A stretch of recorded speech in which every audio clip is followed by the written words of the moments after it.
Hazare trophy ನಡೆಸಲ್ಲ ಕೆಸಿಎಗೆ ಹಿನ್ನಡೆಯಾಗಿದೆ. ಸದ್ಯ 15 ವರ್ಷಗಳ ಬಳಿಕ ವಿರಾಟ್ ಕೊಹ್ಲಿ ಅವರು ವಿಜಯ್ ಹಜಾರೆ ಟೂರ್ನಿಮೆಂಟ್ ಹಿನ್ನೆಲೆಯಲ್ಲಿ ಬೆಂಗಳೂರಿಗೆ ಬಂದಿದ್ದಾರೆ. ದೆಹಲಿ ಆಂಧ್ರ ಪಂದ್ಯ ನಡೀತಾ ಇದ್ದು ದೆಹಲಿ ಪರವಾಗಿ ಅವರು ಆಟವನ್ನು ಆಡ್ತಾರೆ. ಚಿನ್ನಸ್ವಾಮಿ ಬದಲಿಗೆ ನಾಳಿನ ಪಂದ್ಯವನ್ನು ದೇವನಹಳ್ಳಿ ಬಳಿಯ ಎನ್ಸಿಎ ಮೈದಾನದಲ್ಲಿ ನಡೆಸ್ತಾರೆ. ಈ ಮಧ್ಯೆ ದೆಹಲಿಯಲ್ಲಿ ಪ್ರತಿಕ್ರಿಯಿಸಿರುವಂತಹ ಡಿಸಿಎಂ ಬೆಂಗಳೂರಿನಲ್ಲಿ ಕ್ರಿಕೆಟ್ ನಡೀಬೇಕು ಅಂತ ಹೇಳಿದ್ರು. ಕ್ರಿಕೆಟ್ ಪಂದ್ಯಕ್ಕೆ ಅನುಮತಿ ನಿರಾಕರಣೆ ಯಾಕೆ ಅನ್ನೋದನ್ನ ನೋಡೋಣ. ರಾಂಗ್. ಇದರಲ್ಲಿ ಯಾರೋ ಮಜಾ ತಗೋತಾ ಇದ್ದೀರಿ. ಹೇಗೆ ಸರ್? ಯಾಕೆ ನಡೀಬಾರ್ದು ಮ್ಯಾಚು?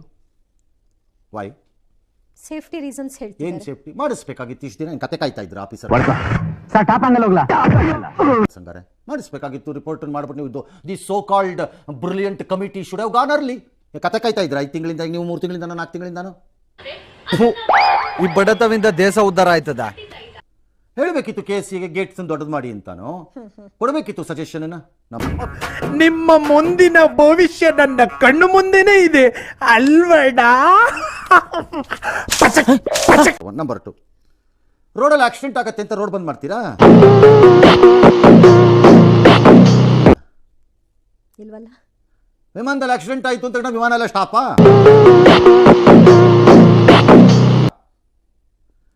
ಪೊಲೀಸರಲ್ಲಿ ಕಳ್ಳರಿದ್ದಾರೆ ಅಂತ ತಕ್ಷಣ ಪೊಲೀಸ್ ಡಿಪಾರ್ಟ್ಮೆಂಟ್ ಬಾಗ್ಲಾಕ್ಬಿಡ್ತೀರಾ? ಅದೆಲ್ಲ ಆಗತ್ತಾ? This is unfair. ನಾನು ಮೊನ್ನೆನೂ ಕೇಳಿದೆ, ಕುಂಭಮೇಳದಲ್ಲಿ ಕಾಲು ತುಳಿತಾ ಇತ್ತು, ಇನ್ನು ನೆಕ್ಸ್ಟ್ ಕುಂಭಮೇಳ ನಡೆಯೋಂಗಿಲ್ಲ, ಅಲ್ಲಿ ಜಾಗ್ರತೆ ಏನು ನಡೆಯೋಂಗೇ ಇಲ್ಲ. No, this is not correct. ಇದು ಆಕ್ಚುಲಿ ಚೆನ್ನಾಗಿರೋದು.